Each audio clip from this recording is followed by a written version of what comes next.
여러분 안녕하십니까? 필드 서방전술 저자 김경진입니다. 2023년도 필드 서방전술 강의에 앞서서 작년에 승진시험에 나왔던 문제를 같이 풀어보도록 하겠습니다. 서방위 문제를 한번 풀어보도록 하겠습니다. 자, 1번 가스의 불완전 연소 현상에 관한 설명으로서 옳은 것을 물었습니다. 보시죠. 자, 버너의 항적 세겜이 나오는 것은 공기량이 부족해서이지만 항염이 길어져서 저온의 피열체에 접촉되면 불완전 연소를 촉진시켜서 이산화탄소를 발생한다. 자, 이 항적 세겜, 이게 뭡니까? 일단 버너가 있으면 여기서 이게 뭐 이유는 모르지만 이유는 두 가지가 있습니다.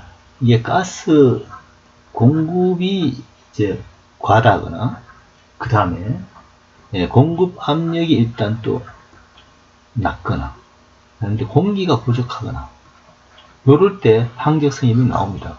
그러니까 연소의 범위에 들어가지 않는 그런 경우에 항적성염이 나오는 거죠. 이건 불완전 연소라는 얘기잖아요.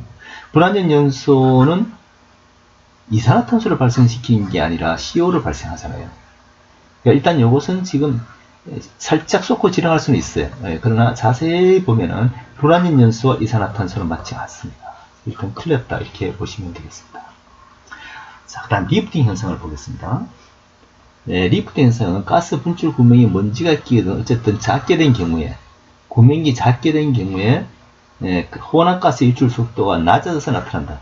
혼합가스의 유출 속도가 높아졌기 때문에 그런 거예요. 자, 리프팅 현상이라는 것은 원인은 모르지만 구멍이 작거나 어쨌든 압력은 세게 나오는데 연소 속도는 압력에 미치지 못합니다. 그래서 이게 떨어져서 이렇게 불이 붙어 있는 현상을 리프팅이라고 합니다.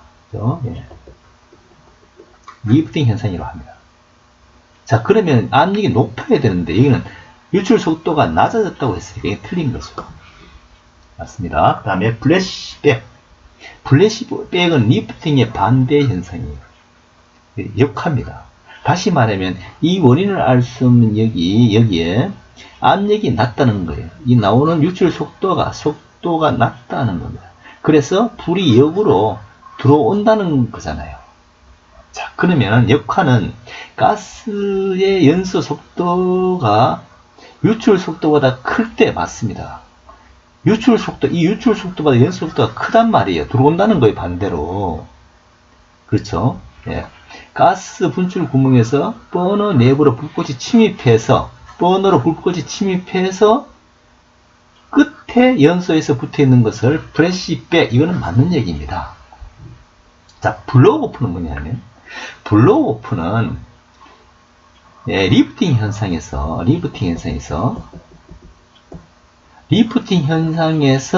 더 압력이 세져서 불이 꺼진다는 겁니다. 리프팅 현상에서 유출 속도가 커서 끝에 이렇게 불이 붙어 있는데 더 속도가 커지면 이건 꺼져버리잖아요. 이것을 블로우 오프로 하는 거죠.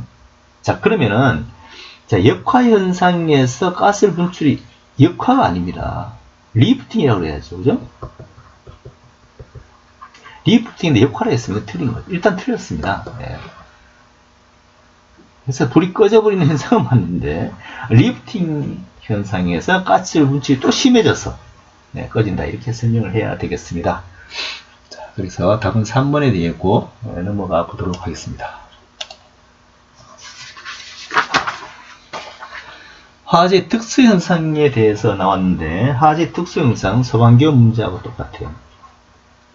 똑같이 나왔습니다. 자, 특수현상 제가 일단 그림을 보러볼게요. 화재 진행 상태, 여기서 발화쯤입니다. 발화, 그 다음에 성장기, 채성기, 그 다음에 감폐기 이렇게 있습니다.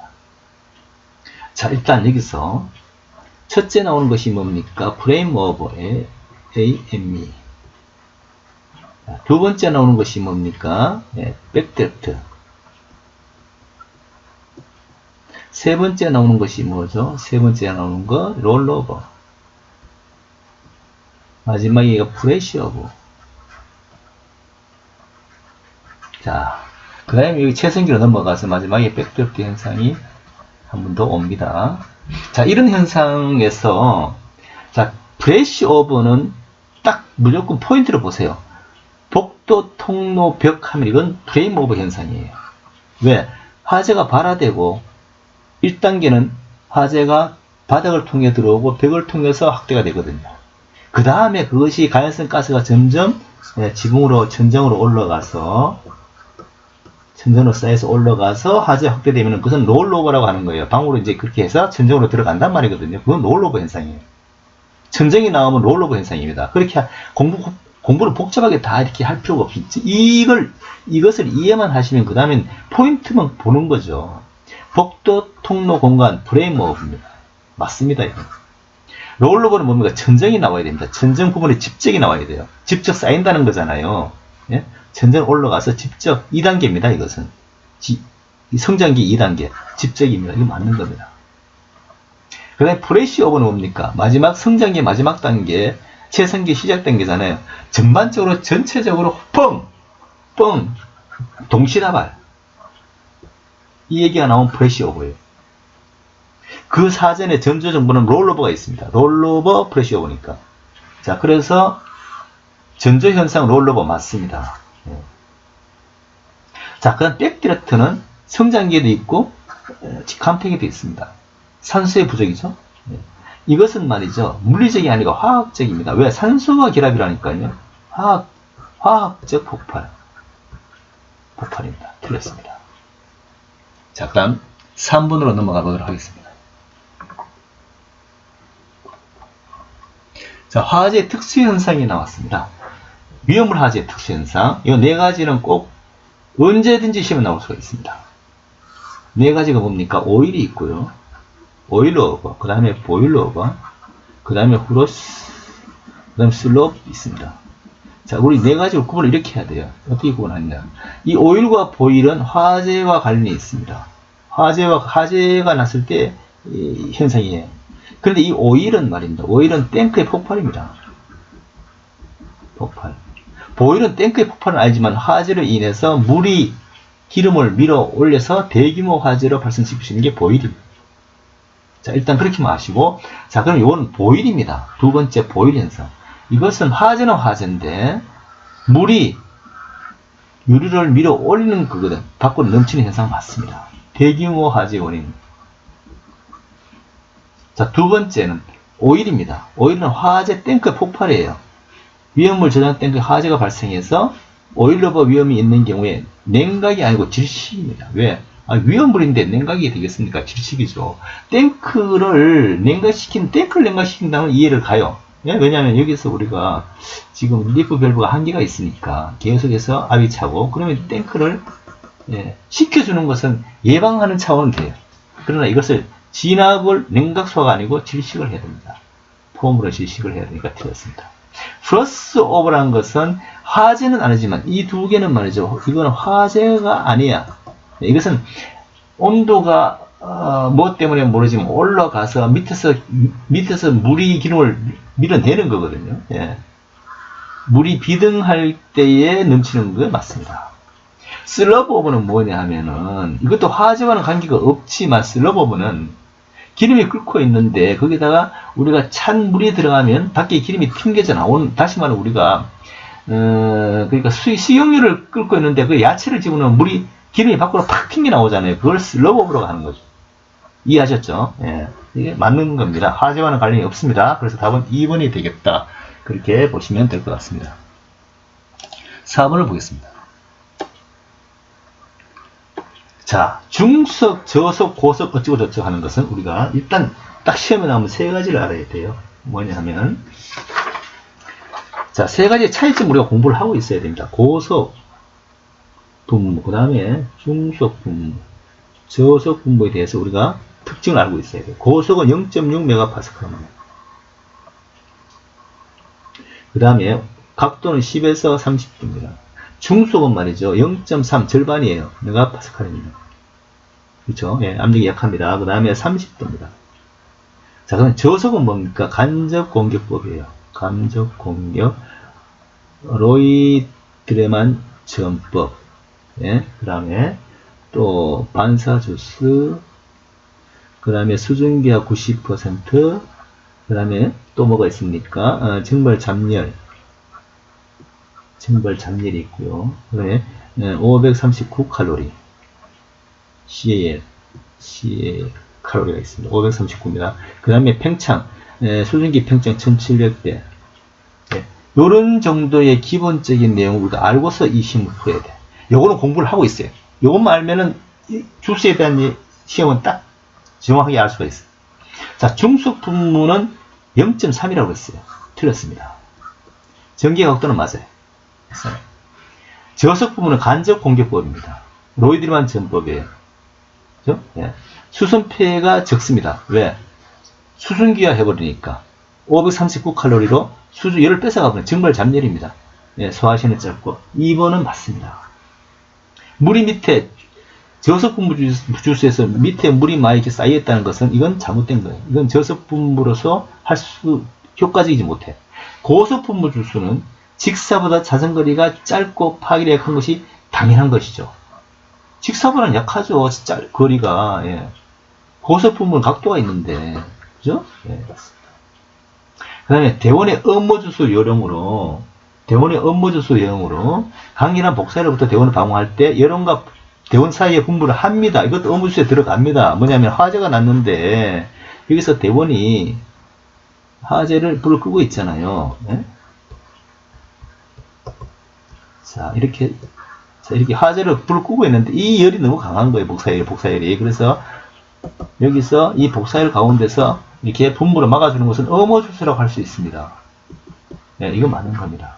답은 1번이 틀렸습니다. 자, 그럼 5번으로 넘어가 보겠습니다. 위험물 유류 화재 진압이 나왔습니다. 자, 보시면 이제, 자, 위험물 유류 화재 진압으로서 옳지 않는 거. 이게 물과의 반응을 지금 얘기하는 거죠. 예? 이게 100% 물과의 반응이에요. 그러니까 이 물과 반응하느냐, 안 하느냐, 이건 우리가 공부를 충분히 하고 있어야 돼요. 알칼리 금속 가상물 함유한 것은 물을 사용하면 안 돼. 반응합니다. 그죠? 예, 수증기 반응하니까 안 되고. 그럼 철분, 금속분, 예, 이런 것들도, 물을 쓰면 안 돼요. 그죠? 예, 수가 안 되기 때문에, 금속 분말 소화약제를 쓰고 질식 소화를 시켜야 되는 게 맞습니다. 물과의 반응을 합니다. 그 다음에 세 번째, 수용성 석유류 화재에서 희석, 알코올로 하는 것은 희석 소화를 해야 되는 것이죠. 예, 물과에 섞이는 것이니까, 수용성이니까, 수용성은 희석 소화예요. 수용성 희석 소화 이렇게 하면 이건 맞는 얘기입니다. 그 다음에 유황 항화린, 자, 유황 항화린 인화성 고체, 이런 것들은 냉각소, 이건 잘못됐죠. 왜냐하면은, 자, 보세요. 정린이라든지 정린 유황, 그 다음에 인화성 고체, 이것은 냉각 소화가 맞습니다. 그러나 황화린은 아니죠. 황화린은 질식입니다. 마른 모래. 이거 혹시 황화린을 황린으로 착각할 수가 있어요. 황린은 삼류로서 이건 냉각 소화가 맞습니다. 네, 그래서 이것은 물속에 저장합니다. 유일하게 금수정이지만 물속에 저장하는 것이 황린이에요. 그래서 이 황린 때문에 쏘을 수가 있습니다. 그렇죠? 예, 그래서 답은 4번이 되겠다. 4번이 답입니다. 6번으로 넘어가 보겠습니다. 소화약제의 사용 제한이 있습니다. 예, 이것도 하여튼 물과의 반응, 소화약제가 딱 나오면 사용이 제한되는 것다. 이것은 시험에 무조건 나온다고 봐야 돼요. 자, 포소약제를 전기화재 통신, 이건 안 돼요. 왜냐하면 포는 물이 들어가잖아요. 물 플러스 약제가 들어갑니다. 그것은 무조건 안 돼요. 틀렸습니다. 자, 틀렸다는 얘기는 이 사용 제한이 된다는 겁니다. 그죠? 여기서는 맞는 거예요. 자, CO2. 이산화탄소 소화약제하고 오리는 맞지 않습니다. 왜? 오리는 자기 반응성입니다. 자기 반응성은 산소를 갖고 있어요. 그래서 마찰, 충격, 이런데 폭발할 수가 있습니다. 조심해야 돼요. 그래서 니트로글리세린 화약 재료로 사용한다고 그러잖아요. 예, 그래서 이거 틀렸으니까 이것도 일단 제한되는 것으로는 맞다 보시면 됩니다. 자, 그러면 하론 소약제에 대해서 나왔어요. 하론 소약제는 보면은 이제 나트륨이 있고요. 그 다음에 KM, 마그네슘, 티타늄, 이런 것이 있습니다. 이것과 관계가 있는데 기상, 액상 이것은 안 돼요. 예. 이것은 해당이 이거 사용하면 안 된다. 그래서 답은 3번 일단 되겠고, 예. 그 다음에 분말도 제한되는 것은 가연성 금속 이런 것들은 분말도 제한이 됩니다. 좀 칼륨, 마그네슘, 티타늄 제한이 됩니다. 그래서 답은 3번이 되겠다. 이해하시겠죠? 자, 아무튼 굉장히 중요한 소화약제에서는 굉장히 중요한 문제니까요. 예. 꼭 알아두시기 바랍니다. 그 다음에 7번으로 넘어가 보도록 하겠습니다. 자, 발화점, 인화점, 연소점에 대한 얘기가 되겠습니다. 옳지 않는 것을 물었어요. 일반적으로 발화점은 발열량이 낮을수록 산소와 친화력이 클수록 낮아진다고 되어 있습니다. 근데 여기서 조금 이해해 보세요. 일반적으로 발화점은 발열량이 클수록, 높을수록, 산소와 친화력이 클수록 낮아집니다. 당연하죠. 아니, 발열량이 높고 산소와 친화력이 크면은 발화점은 낮아지는 겁니다. 빨리 불이 붙는다는 거죠. 빨리 불이 붙는다. 네. 붙는다. 그죠? 네, 그렇습니다. 그래서 이건 틀렸습니다. 인화점은 뭡니까? 발화점은 다시 말하면 발화점은 불을 들이대지 않고 자체 압력으로서 불이 그냥 자체적으로 붙는 겁니다. 그러니까 불을 들이대지 않는다. 네? 불을 들이대지 않는 거죠. 근데 인화점은 불을 들이대는 겁니다. 불을 들이대서 붙이는 거죠. 예.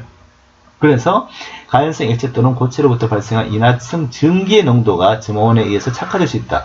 그러니까 이 불을 들이대지 않고 이 가연성 가스에 의해서 자체적으로 불이 그냥 붙는 게 아니고 그건 발화점이고 여기서 불을 갖다 들이댔을 때 최저 온도를 얘기하는 거죠.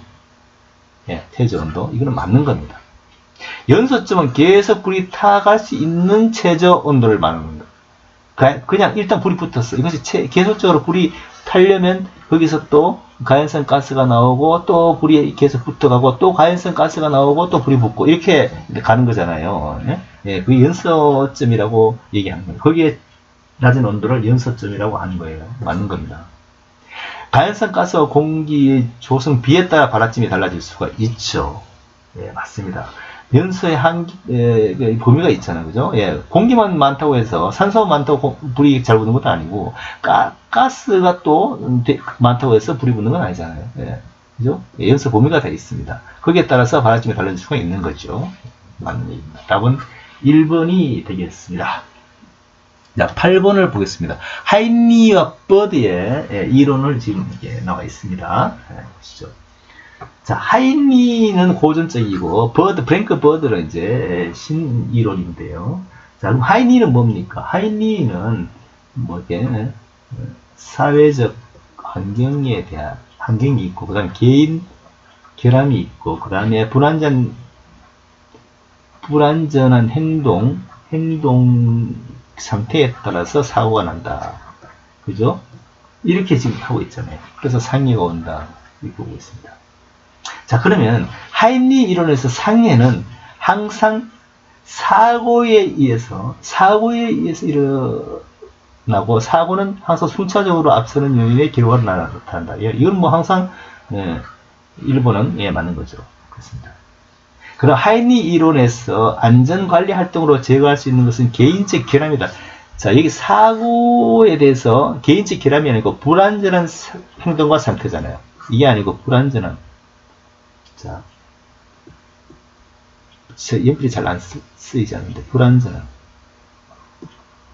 상태, 결함 이겁니다. 자, 그 다음에 불완전한 행동.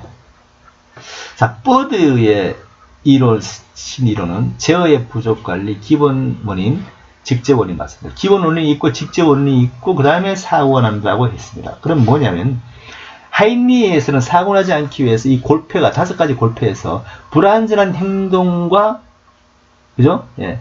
불완전한 행동과 상태만 없애버리면 사고는 나지 않는다고 하는데 그런데 프랭크 버드의 이론은 사고가 나지 않기 위해서 직접 원인만 제거할 게 아니라 기본 원인도 제거를 하라는 겁니다. 그죠? 이 이론이 맞다는 겁니다. 그렇죠. 이건 틀렸습니다. 자, 제 기본 원인 4M은 man, 인간, machine, 기계, media, 매체, 매니지먼트 관리 받습니다. 요 네 개가 시험에 나올 수가 있어요. 네 개도 알아두시기 바랍니다. 답은 2번이 되겠습니다. 그래서 하인리와 버디의 이론에서 우리가 중요하게 생각할 것은 뭐냐 하면 과연 사고를 내지 않기 위해서 뭘 없애야 되느냐 그걸 물었어요. 그런데 하인리는 사고를 내지 않기 위해서 불안전한 그 행동과 상태만 없애면 되는데 우리 그 브랭크 버디의 이론은 자 사고를 내지 않기 위해서 직접 원인만 제거할 게 아니라 기본 원인까지도 제거해야 된다 이런 이론으로 볼 수가 있다. 그렇게 보시면 될 것 같습니다. 그럼 9번으로 넘어가 보겠습니다.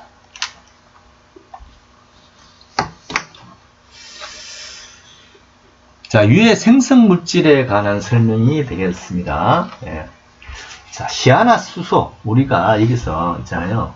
6가지가 있는데 이것도 시험에 이게 교시험에 나왔던 것입니다. 예, 서강인가요? 시험에 나왔습니다. 똑같은 문제인데 자, 우리가 시아나수소뿐만 아니라 우리가 6가지의 우리가 이 생성물질 중에서 4가지만 알면 돼요. 알면 나머지는 공부를 안 해도 돼. 그렇죠? 예. 그럼 4가지가 뭐냐? 일단 ppm이 OPPM이 뭐냐? 요걸 알죠? OPPM은 딱 2개가 있어요. 아황산 가스하고 그 다음에 HCl이 있어요. 연마수소가 있습니다. 이게 OPPM이냐? 자, 요걸 일단 알아두고 두 번째는 뭐냐 하면 우리가 냉동창고와 화재가 자주 나오잖아요. 이 냉동창고 화재에서 유출되는 것은 암모니아입니다. 암모니아. 예. 자, 암모니아입니다. 이 암모니아는 우리가 허용 용도가 말이죠. 25ppm이에요. 자, 요것도 알아두시고. 암모니아. 마지막에는 뭐냐? 마지막에는 가장 우리가 무서운 거. 유대인, 학살. 이건 뭐 포스캐닌. 이거 0.1ppm입니다. 제일 독성이 강합니다. 그렇죠? 그러면 OPPM 2개만 알고 요 2개 그 다음에 뭡니까? 암모니아 알고 포스기엔 가스 4개만 알아두세요. 요것만 공부한 나머지 시험에 딱 나와. 예, 공부할 것도 없어. 공부는 뭐 아니 우리가 2500페이지 되는 것을 다 공부를 언제 어떻게 합니까? 예? 공부는 답만 찾으면 되는 거 아닌가요? 예, 핵심을 파악하면 되는 거죠. 자, 그러면 시아나수소는 뭡니까? 시아나수소는 말이죠. 독성 허용 농도가 OPPM 시아나수소가 아니죠. OPPM 2가지가 있다고 그랬어요. 그죠? SO2하고 HCl이 있다고 그랬습니다. 이게 틀렸어요. 암모니아는 25ppm입니다. 냉동창고에서 나오는 게 맞아요. 이건 맞는 얘기입니다. 네, 맞아요. 아황산 가스 5ppm입니다. 동물의 털 어쩌고저쩌고 예, 어쩌고저쩌고 해가지고 자극성 냄새를 가진 호흡기 어쩌고저쩌고 나왔을 때 맞습니다. 그 다음에 뭡니까?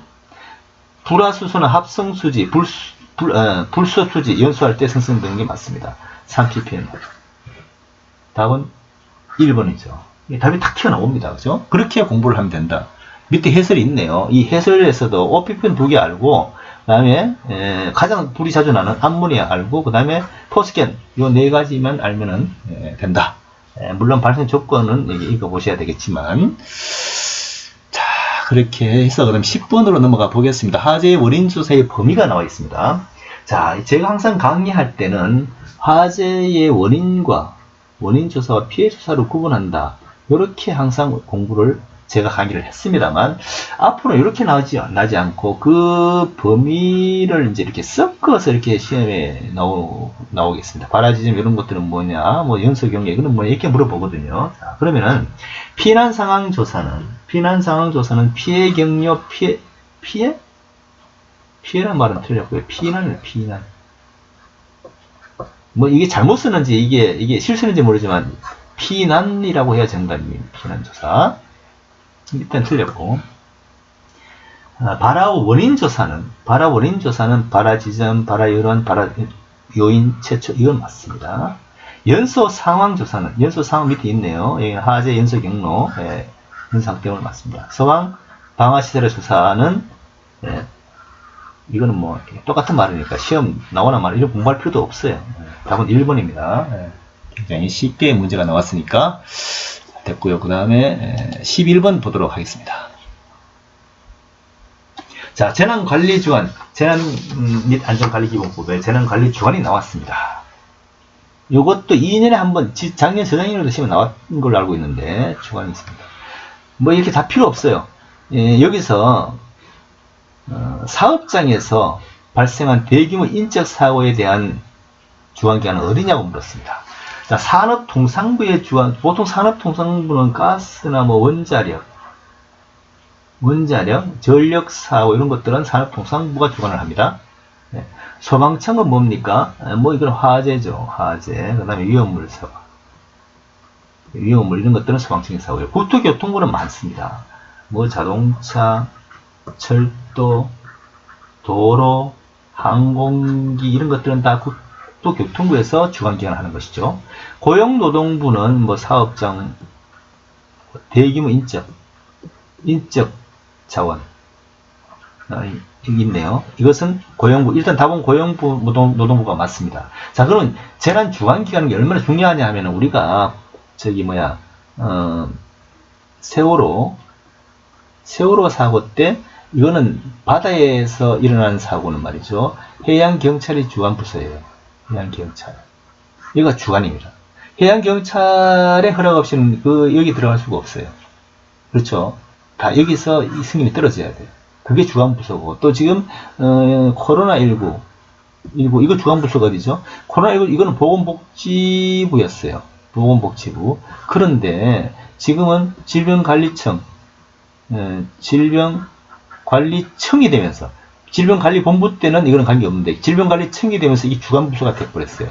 감염에 대한 것은, 감염 바이러스에 대해서는 코로나. 그래서 주관부서가 어디냐에 따라서 그 주관부서가 모든 지휘를, 현장을 관리하고 통제를 하는 거예요. 아시죠? 자, 좋습니다. 그러면 답은 4번이 되겠고, 이 내용을 좀 알아두시기 바랍니다. 그 다음에 12번 보겠습니다. 잠수장비 구성 또는 관리에 대한 설명으로 옳지 않은 것을 물었습니다. 잠수장비입니다. 구조 분야에서 잠수 원리에 대해서 시험에 나올 확률이 큽니다. 구조에서. 자, 잠수법은 두 가지가 있어요. 습식과 있고 건식이 있습니다. 습식은 24도 이하에서 적용하게 됩니다. 건식은 13도입니다. 맞습니다. 이것은. 알아두세요. 습식 24도, 건식 13도, 24, 13 알아두시기 바랍니다. 부력 조절기는 수면에서 휴식을 위해서 양성 부력을 제공해주며, 양성 부력을 제공해주죠.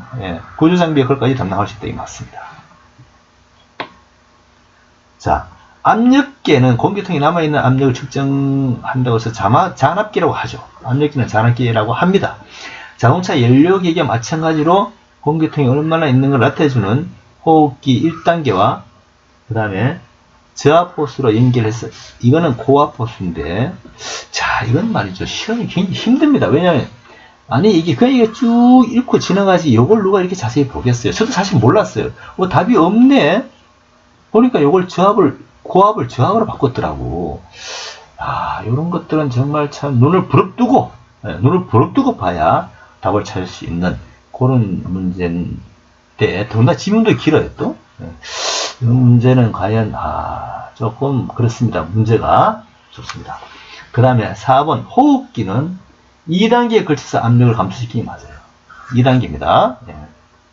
그 다음 9에서 11바 맞습니다. 딴 거 볼 거 없어요. 2단계 9에서 11바 맞습니다. 자, 그렇게 해서 13번으로 넘어가 보도록 하겠습니다. 자, 1급 구조대 편성과 운영에 대한 얘기가 되겠습니다.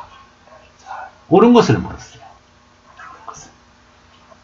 자, 구조대 종류, 자격 이런 것들은 행안부가 아닙니다. 대통령령입니다. 대통령이에요? 거의 대부분 대통령령입니다. 자, 소방 대상물, 지역 특성, 재난의 발생 유형 이런 것들은 시도 조례가 아니고 시도 규칙입니다. 규칙과 조례는 다르죠. 조례는 법이에요. 규칙은 행정사항이고 이거는 법입니다. 다릅니다. 자, 소방청장, 소방본부장 또는 소방서장은 여름철 물리 사고를 하기 위해서 순환 구조대를 두죠. 예. 민간 자원봉사로 구성된 구조대를 지원할 수 있다고 되어 있는데 맞습니다. 이거 맞는 얘기예요. 예. 맞습니다. 우리가 거기 저 해운대 해수욕장, 예, 뭐 다른 데도 마찬가지지만 이런 데에 수상 구조대를 운영하는 걸 민간 자원봉사자로 구성할 수가 있습니다. 예, 그럼요. 지원금 나갑니다. 예. 자, 그러면 소방청장, 소방부장, 소방서장 위험한 상황에서 구조 대상자, 대상자의 생명 등을 신속하게 안전하게 구조하는 업무를 수행하기 위해서 이것도 행정안전부령의 대통령인데 대통령 예우를 한다. 이렇게 보시면 될 것 같습니다. 이 쉬운 문제는 아닙니다. 굉장히 지문이 길기 때문에 시간이 오래 걸리죠. 그죠? 예. 아무튼 딱 보면은 굉장히 시대의 조례와 규칙 이렇게 나와 있는데 조금 어렵다. 저는 그렇게 생각하고 있습니다만 앞으로 이런 문제들도 지문이 긴 문제를 앞으로는 좀 공부를 하셔야 될 것 같아요. 예, 지문이 긴 게 시험 요번에 엄청 이렇게 나왔어요. 그러면 다음 14번 문제 한번 보도록 하겠습니다. 자, 로프에 있어서 마디짓기가 나왔네요. 예, 마디짓기 결절 보겠습니다. 자, 설명을 옳지 않은 것을 물었어요. 봅시다. 보시면은 이중 팔자 매듭. 예, 이중 팔자 매듭. 로프의 고리가 두 개를 만들 수가 있고 두 개 합본물의 로프를 고정하는 경우에 유용하다. 자, 이건 맞는 말인데 지금 여기서 이 문제 출제가 어떤 식으로 했냐면은 자, 우리가 이 로프 매듭을 보면은 이제 헷갈리는 게 있어요. 이중 팔자, 그 다음에 두 겹 팔자, 그죠? 그 다음 또 팔자, 뭐, 팔자 연결 매듭. 예, 팔자 매듭도 있고요. 그 다음에 팔자 연결이 있습니다. 연결 매듭.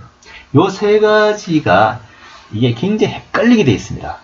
요 세 가지를 구분할 수 있어야 문제를 풀 수가 있어요.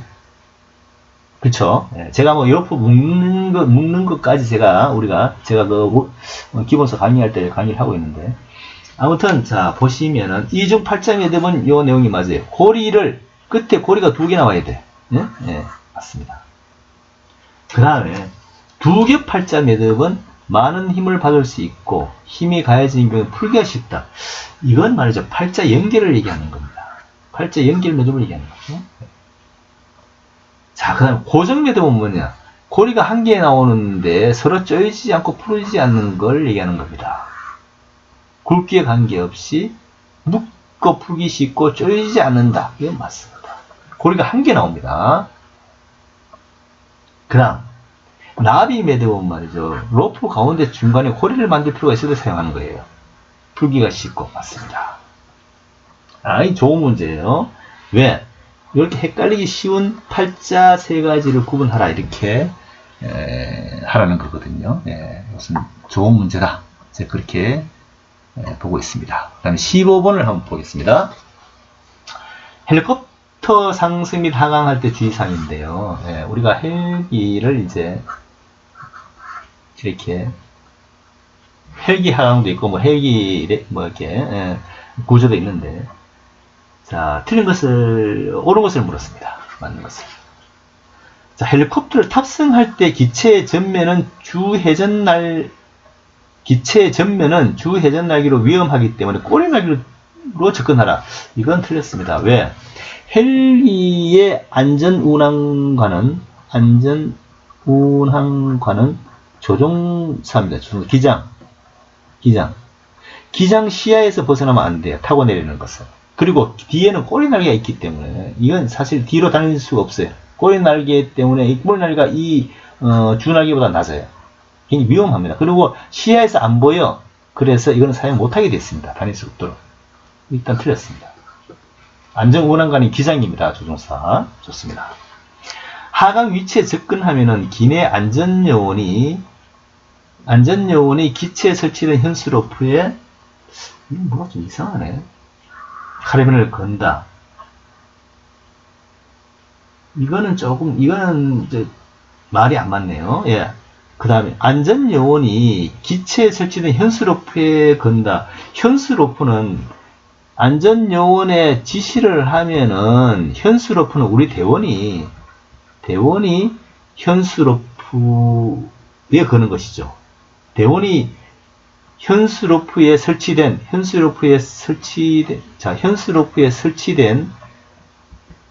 카르비나를 기체에다 거는 거죠. 기체에 설치된 지점에 거는 것이죠. 예. 이게 말을 좀 이상하게 그냥 확 이렇게 돌려놨는데 이게 아니에요. 그죠? 일단 안전요원이 지시하면 안전요원이 거는 게 아니고 안전요원이 지시하면 우리 대원이 현수로프에 설치된 카르비나를 거는 거예요. 그렇죠? 예, 이거 틀렸습니다. 말을 굉장히 복잡하게 해놨네. 그 다음에 하강 착지점 2m 상공에서 일단 무조건 틀렸어요. 하가 두 번을 우리가 숫자가 나오는데, 자, 한 번은 항공기 착지 지점 10m에서 브레이크를 서서히 잡기 시작해서, 10m에서 브레이크를 서서히 잡기 시작해서 3m 지점에서 정지를 하고, 그 다음에 쭉 내려오는 거죠. 자, 그러면 10하고 3m가 나와야 돼요. 10은 일단 브레이크를 속도를 조절해요. 속도를 낮추고, 제동을 잡고, 그 다음에 3m에서 정지를 하고 쭉 내려온다. 이렇게 해야 맞습니다. 이것도 틀렸어요. 자, 발을 헬기에 붙인 채 최대한 몸을 뒤로 길어서 하늘을 쳐다보는 건 맞아요. 예. 일단 헬기에서 쫙 뛰어내릴 때는 하늘을 쳐다보는 자세를 취하는 게 맞습니다. 그래서 안전원이 하강 개시 하면은 그 신호에 따라서 하강 개시, 하강 준비, 하강해서 발을 살짝 헬기로 밀면서 한 번에 하강 쭉 빠지는 건데, 여기서 세게 헬기를 발로 차면 안 돼요. 헬기가 많이 흔들립니다. 그래서 살짝 밀면서 쭉 떨어지는 게 맞다. 물론 여기 처음에 던질 때는 로프백, 로프백을 해서 먼저 던져서 이렇게 엉키지 않도록, 왜냐하면 이 하강풍이 세기 때문에 이것이 로프만 던져버리면 이 로프가 막 꼬일 수가 있다는 얘기죠. 그래서 로프백을 이용해서 던져서 하는 게 맞습니다. 자, 그 다음에 15번 됐고요. 그 다음에 16번 보도록 하겠습니다. 자, 다음에 설명하는 가스가 뭐냐. 제가 이 문제는 이게 자주 나오지 않지만 제가 언젠가는 문제가 나온다. 예? 한 3, 4년에 한 번 정도는 저는 나온 걸로 보고 있었어요. 이 문제 내기가 쉽거든요. 이게. 그래서 이번에 딱 나왔어요. 작년에 내가 강의할 때도 이 문제 공부를 하라고 그랬습니다. 저는 이렇게 나오는 것이 아니고, 뭐 예를 들어서 이 주관식, 이게 지금 다 주관식이잖아요. 주관식이 이제 앞으로 이렇게 주관식 위주로 자꾸 이제 나오기 시작하는데, 일단 아세틸린은 무슨 가스냐? 이건 용액 가스거든요. 그 다음에 산화에틸린은 액화가스입니다. 그 다음에 액화암모니아는 액화가스거든요. 이거 액화가스. 그 다음에 수소는 압축가스입니다. 요런 것들을 외우라고 했습니다. 그런데 이 주관식으로 딱 나와버렸어요. 그런데 어려운 게 아니죠. 그죠? 이 내용을 쫙 읽으면 답이 나옵니다. 왜? 가스의 독특한 특성 때문에 용매를 다공물질을 용해시켜서 하는 가스라고 그랬습니다. 이 용해가스예요. 응? 답이 딱 나옵니다. 이 주관식을 너무 겁먹지 마세요. 답이 딱 나와 있으니까. 이것들은 다 그래요. 그래서 나는 뭐 이렇게 지금 액화가스나 압축가스에 대해서 외우라고 했는데, 아무튼 용해가스 답이 딱 나와 있기 때문에 그게 어려운 건 아니다. 이렇게 보시면 될 것 같습니다. 다음에 17번을 한번 보겠습니다. 건물 붕괴 유형이 나와 있습니다. 요건 말이죠. 요번에 웃기는 게 소방장심에도 나오고 소방교심에도 나왔어요. 자, 한번 봅시다. 조금 길게 나왔어요. 이렇게까지 길게 문제를 낼 필요가 있나? 이러면 한 문제 1분으로 해결해야 되는데, 이게 도대체, 아니, 지문을 읽는데 한 2분은 들어가기, 2분은 걸리겠네. 그죠? 아무튼 굉장히 어렵게 그렇게 문제가 출제되었는데, 건물이 붕괴될 가능성이나 징후가 관찰되면 즉시 안전조치를 취해야 되는데, 옳은 것을 물었잖아요. 취해야 되는데, 우선 건물 안에서 작업하고 있는 대원들을 즉시 건물 밖으로 철수시키고, 건물 둘레에 붕괴 안전지역을 설정해서 붕괴 안전지역은 건물 둘레 1.5배다. 이건 굉장히 참 문제를 왜 이렇게 했는지. 일단은 우리 붕괴잖아요. 건물이 이렇게 있으면, 자, 건물이 이렇게 있어요. 자, 그러면 이게 건물 붕괴를, 예를 들어서 건물이 붕괴될 가능성이 있으면 이 건물은 건물 높이로 보는 거죠. 건물 높이에서 이게 만약에 20m다. 건물 높이가. 그러면 여기는 30m를 보는 겁니다. 1.5배 30m를 안전지역으로 해야 돼. 이거 들어가면 안 돼. 소방차나 들어가면 안 돼. 그죠? 그러면 1.5배인데 건물 둘리라고 했잖아요. 이것도 아주 건물을, 이게 문제가 헷갈리게, 눈 부릅뜨고 보지 않으면 이거 그냥 지나갈 수 있는, 그런 문제가 있습니다. 앞으로는 이 주관식 문제가 읽는 것만 해도 시간이 걸리는데, 눈을 부릅뜨고 이런 걸 또 봐야 돼. 찾아야 돼. 조금 앞으로는 시험이 어렵지 않느냐. 그렇게 볼 수가 있겠습니다. 자, 그 다음 일단 이것은 틀렸어요. 옳은 것은 뭐였잖아요? 자, 경사형 붕괴는 마주보는 두 외벽에 모두 결함이 발생해서 바닥이나 지붕이 아래로 무너져 내리는 경우에 발생한다. 이렇게 했는데 말이 좀 발생 나와 있는데요. 자, 경사형 붕괴가 뭐냐 그럼? 경사형 붕괴가 뭐냐 이거예요. 경사형 붕괴는 자, 이렇게 해서 사람이 안에 살 수 있는 이것이 경사형입니다. 마주보는 두 벽에서 결함이 모두 발생했다는 것은 이것은 시루떡 팬케이크라는 얘기입니다. 팬케이크 붕괴를 얘기하는 것이요. 또 틀렸습니다. V자형 붕괴는 뭐냐? V자형 붕괴는 말이죠. 마주보는 두 외벽 중 하나는 이건 한계가, 이거는 경사형을, 아까 얘기했듯이 경사형 붕괴를 얘기하는 거예요. 경사형이 이렇게 해서 한계가 무너지면 사람이 살 수 있는 공간이 있다. 근데 두 외벽이 마주 본다는 것은 두 외벽이 V자형 붕괴를 얘기하는 거죠. 이게 사람이 살 수 있는 공간이 있고, V자형. 틀렸습니다. 이건 두 외벽 중에 한 개가 아니고, 양쪽이 다 결함이 있을 때 이게 해야 되는 거죠. 캔틸링 붕괴는 가장 안전하지 못하고 2차 붕괴에 가장 위험한 것은 맞다. 건물에 가해지는 충격에 의해서 한쪽 벽판에 지붕이 조립부분, 어쩌고저쩌고, 이건 좋은 말이에요. 왜냐하면 캔틸링 붕괴는 뭐냐? 이것은 여기 한 개 딱 걸려있단 말이죠. 요게 떨어져 버리면 그냥 무너지는 굉장히 가장 2차 붕괴 위험이 있는 것이 캔틸레버형 붕괴예요. 가장 2차에 취약합니다. 여기에 사람이 있으면 굉장히 위험해. 왜? 지금은 안전하지만 이게 언제 무너질지도 몰라. 이건 맞는 얘기입니다. 자, 이 문제가 지금 요번에 모든 신진 시험 내용에 다 들어있어요. 소방장, 소방교, 소방위. 그렇죠? 좋습니다. 그 다음 18번을 보도록 하겠습니다. 자, 재난 및 안전관리법상에 긴급구조 현장 지휘에 관한 내용이 나와 있습니다. 보시죠. 틀린 것을 물었어요. 재난 현장에서 지문이 또 이렇게 길어. 시간이 계속 가고. 자, 긴급구조 활동을 하는 긴급구조 지원기관. 자, 긴급구조 지원기관은 우리 소방하고, 우리가 긴급구조 대응 계획을 수립해서 같이 일을 하고 있습니다. 그죠? 그 다음에 장비 물자에 대한 운영, 현장 지휘를 하는 긴급구조 통제 단장의 지휘 통제를 따라야 돼요. 긴급구조 지원기관, 예를 들어서 뭐 도로공사, 무슨 가스, 전력, 뭐 이런 곳은 뭐 우리가 또 병원, 뭐 우리가 보면 응급의료 관계 이런 것들은 소방서장이나 본부장의 통제를 따라야 돼요. 이건 맞습니다. 재난 현장의 구조 활동 중에서 초동 조치사항에 대한 언론 발표는 연락 공보 담당이 지정한다. 왜 연락 공보 담당이 지명을 합니까? 통제 단장이 지명하지.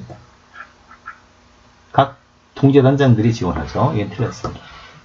이런 걸 공보 담당이 자기가 하든지 지시를 받고 하든지 무슨 지명을 합니까? 틀렸죠.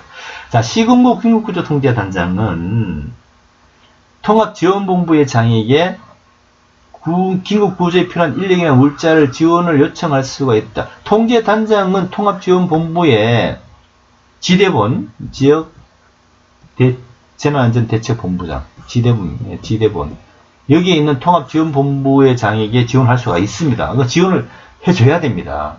우리 서방에. 예? 시도에서는 서방이 지원을 해줘야 돼요. 맞습니다. 각급 통제단장은 긴급구조 활동을 종료하려는 때에, 종료할 때는 이렇게 우리가 서로 협의를 거쳐야 돼요. 지역사고본부장, 통합지원본부장, 시도 다 협의를 거쳐서 결정해야 됩니다. 이건 맞습니다. 우리가 마음대로 현장 구조활동 끝내겠다 이렇게 할 수가 없습니다. 자, 답은 2번이 되겠고요. 그 다음에 19번 보겠습니다. 화학물질이나 물리적 물질 같은 이렇게 위험물 누출 사고 현장에서 구급 활동인데요. 자, 봅시다. 우리가 여기서 핫존이 있고,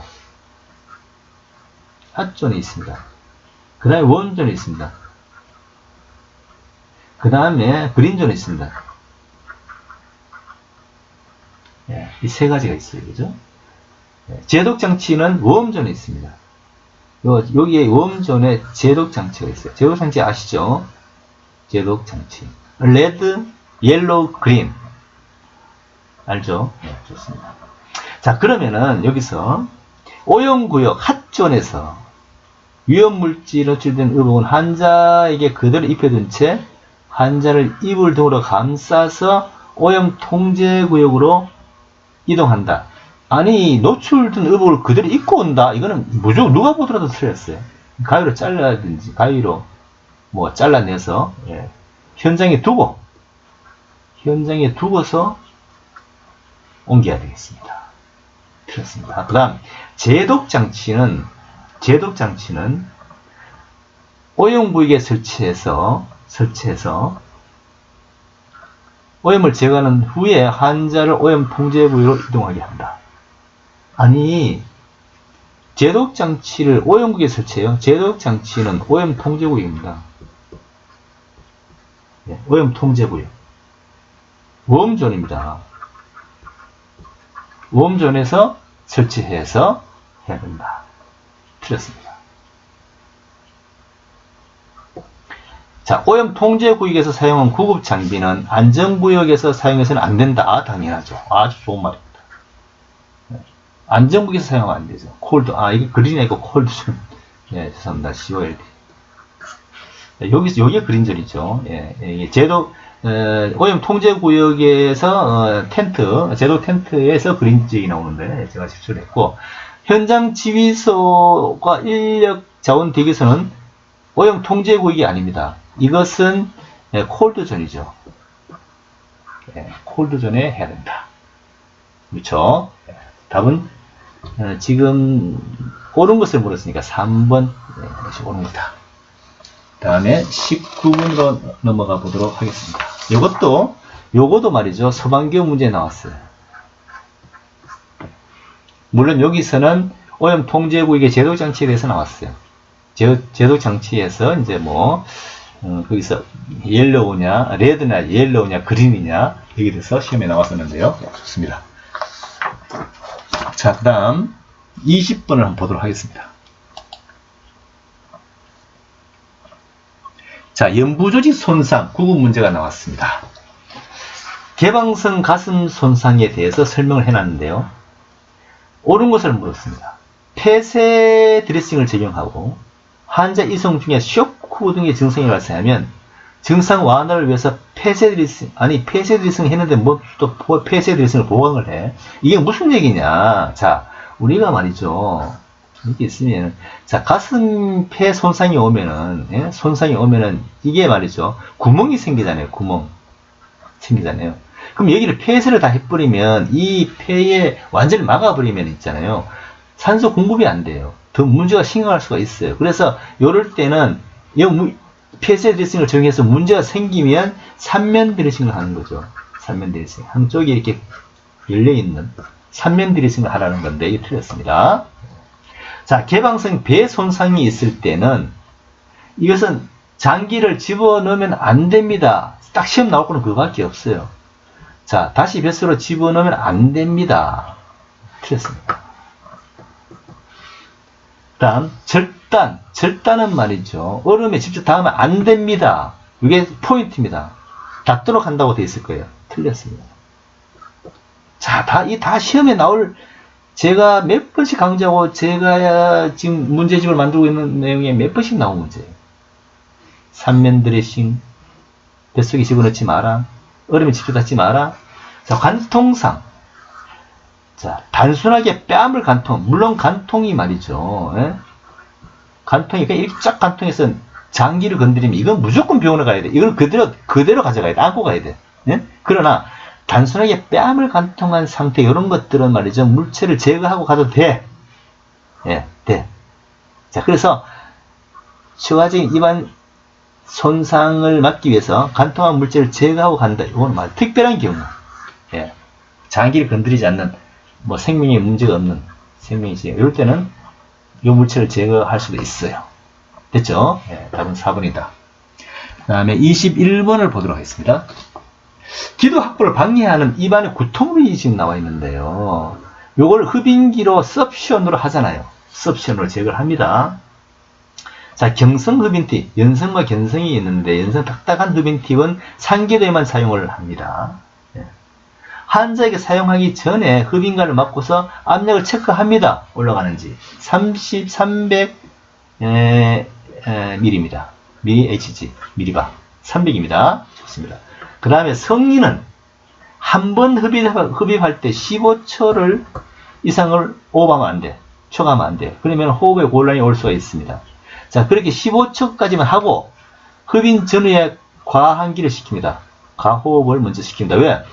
15초 동안 호흡이 없으니까 요 앞뒤로 호흡을 크게 밀어넣어줘야 돼요. 요건 좋은 말인데 요게 틀렸어. 15초예요. 틀렸습니다. 답이 3번이네. 의식이 없는 환자의 경우에 흡입하는 구급대원과 마주보도를 추가위로 해서 분비물을 촉진한다. 맞아요. 예. 이 구급차 탈 때 옆으로 눕혀라는 거죠. 예, 토할 수도 있고 할 수 있도록 구급대원들이 정확하게 파악할 수 있도록 그렇게 하는 게 맞습니다. 자, 22번을 한번 보겠습니다. 고층 빌딩 공사장의 집안 약화를 어쩌고저쩌고. 아, 이것도 굉장히 또 시간 엄청 끌게 생겼네. 일단 어쩌고저쩌고 해서 뭐 했는데 스타트 분류법이 지금 나왔고 응급의료소에 운반된 환자 나왔는데 병원 이송이 필요한 사람이 누구냐 이렇게 나왔어요. 자, 그럼 나머지는 지금 뭐 증상이 어쩌고저쩌고 나왔는데요. 무호흡 이거는 일단은 옮길 필요가 없고 병원에 무호흡 섬에 이런 것들은 옮길 필요가 없어요. 이건 지연 상태에 지금 됐다고 볼 수 있고. 자, 그러면은 두통에서 이렇게 와서 호흡이 있는데 호흡을 보고 있습니다. 호흡이 1, 2초당 자, 호흡이 1, 2초당 1회라고 그랬습니다. 1, 2초당 1회면은 우리가 호흡이 보통 성인이잖아요. 12에서 20회란 말이죠. 예. 자, 그러면은 1초가 60회입니다. 1초당 60회. 1초, 1, 2초, 1초니까 1초는 60회로 나누면 1초는 말이죠. 12회가 되잖아요. 12회. 아니 60회가 됩니다. 60회. 그렇죠. 60회. 그 다음에 20회니까 30회가 되고. 자, 이러면은 2초면 30회고. 자, 보세요. 1초면은 60회고요. 1분이니까 분당이니까 2초면은 30회예요. 자, 그러면 12에서 20회인데 60회고 30회면은 이거는 1, 2초가 이러면 이거는 완전 긴급입니다. 긴급. 병원에 빨리 가야 돼. 예. 이거는 병원에 가야 돼. 이건 일단 답이에요. 그 다음에 30초당 1회 같으면 이거는 3초당 1회니까 이거는 20회네. 1분이면 그죠? 20회잖아요. 20회는 10에서 20이니까 들어와. 이거는 그래도 안정권에 들어와. 괜찮아. 자, 그런데 여기서 5초당 1회면은 5초당 1회면 12회잖아요. 12회. 요거는 정상이야. 정상. 자, 그러니까 3초, 문제를 굉장히 복잡한 것 같지만은 문제를 참 잘 냈네. 잘 냈어요. 그래서 3초당 1회와 5초당 1회는 12에서 20회 안에 들어오기 때문에 이건 문제가 없어요. 괜찮아. 병원 안 가도 좋아. 답은 1, 2초당 1회라는 것은 30에서 60회예요. 이거는 빨리 긴급으로 병원에 가야 돼. 그래서 묻는 것은 뭐야? 병원에 빨리 해야 되는 게 뭐냐? 일본이 병원에 빨리 가야 된다. 네? 그렇게 볼 수 있다는 거죠. 좋습니다. 문제 좋은 문제라고 생각합니다.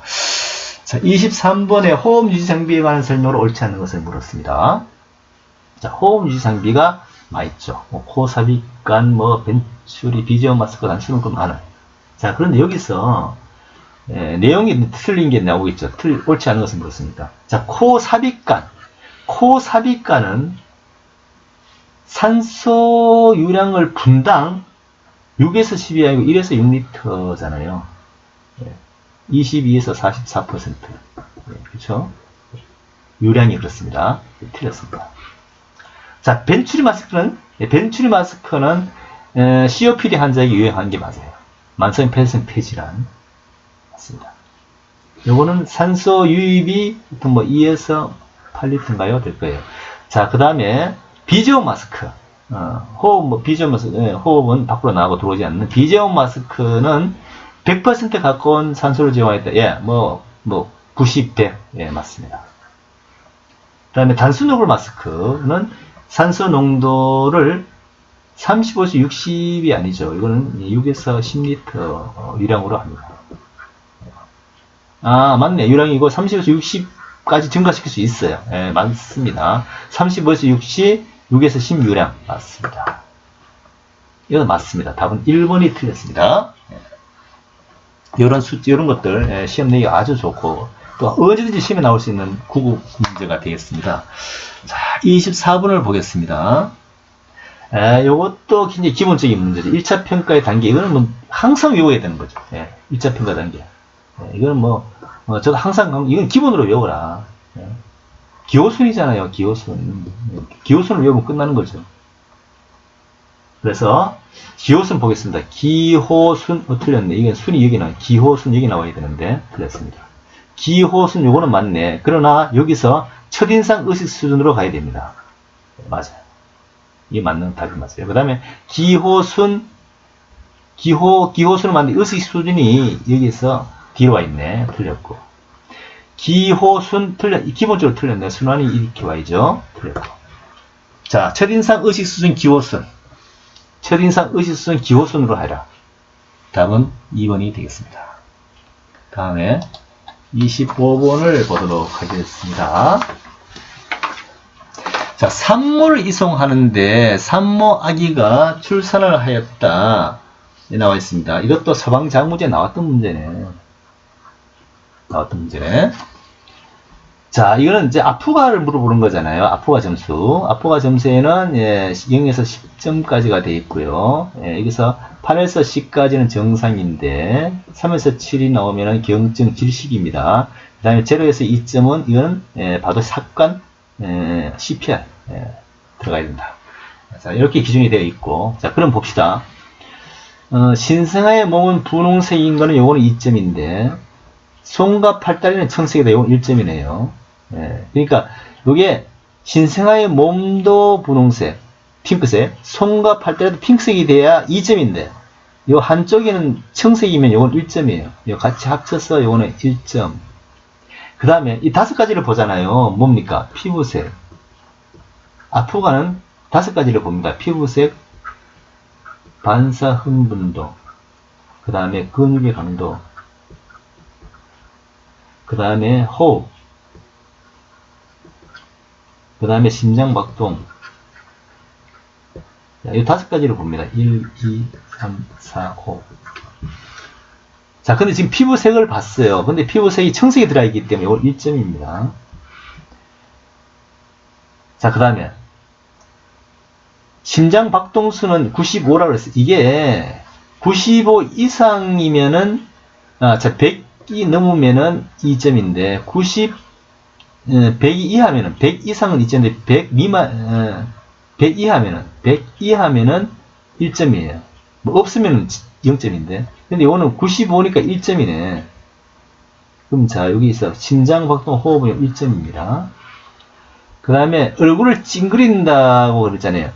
얼굴이 찡그린다. 방사흥분도 얼굴을 찡그린다 그랬으니까 이게 얼굴을 찡그리지 않고 재채기를 하거나 울고 소리를 질러야 되는데 얼굴을 찡그린다는 것은 방사흥분도 1점이야. 반응이 없으면 그냥 0점이고, 그쵸? 그 다음에 호흡이 약하고 불규칙한 양상을 보였다 그랬어요. 호흡이 약하고 불규칙하다. 호흡이 우렁차야 2점인데 호흡이 약하고 불규칙하니까 1점이에요. 자, 1점. 호흡 1점 나와 있습니다. 자, 그러면은 자, 신상의 몸 여기서는 피부에서 1점이고요. 그 다음에 제한된 움직임이 있고, 근육의 강도, 여기는 제한된 움직임이 있다고 했네. 제한된 움직임이 있으니까, 그러니까 이게 적극적으로 막 움직여 해야 되는데, 이 적극적인 게 1점인데, 제한된 움직임이 있으니까, 요거는 뭡니까? 요거는 1점으로 볼 수가 있어요. 그렇죠. 예, 그러면은 다 나왔죠, 그죠? 1점, 1점, 1점, 점으로 호흡 1점. 요거는, 심장 방도 1점이고요. 그 다음에 호흡이